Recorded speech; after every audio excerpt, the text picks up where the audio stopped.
శ్రీశైలంలో అమావాస్య సందర్భంగా శ్రీశైల క్షేత్ర పాలకుడు శ్రీ బయలు వీరభద్రస్వామికి విశేష పూజలు పరోక్ష సేవ నిర్వహించారు. ఈ పరోక్ష సేవలో వీరభద్రస్వామికి పూజలు దేవస్థానం భక్తులకు వెసులుబాటు కల్పించారు. వీరభద్రస్వామి ఆర్జిత పరోక్ష సేవలో మన తెలుగు రాష్ట్రాల నుండే కాకుండా కర్ణాటక, మహారాష్ట్ర, ఉత్తరప్రదేశ్ రాష్ట్రాల నుంచి 25 మంది పాల్గొన్నారు.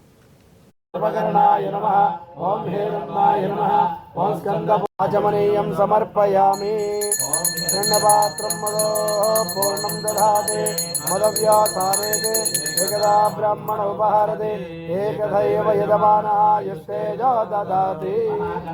నమస్వన్యాయ చ స్రోతస్యాయ గదేభ్యాయ చ నమో జ్యేష్ఠాయ చ కనిష్ఠాయ చ నీలకంఠాయ మృత్యుంజయాయ సర్వేయ గదేభ్యాయ చ నమో జ్యేష్ఠాయ రుద్రరూపేభ్యః నమో నమః. అనంతరం తత్పురుషాయ విద్మహే శేఖరాయ నమః. ఓం నిత్యాయ నమః. ఓం భాగవతాయ నమః. ఓం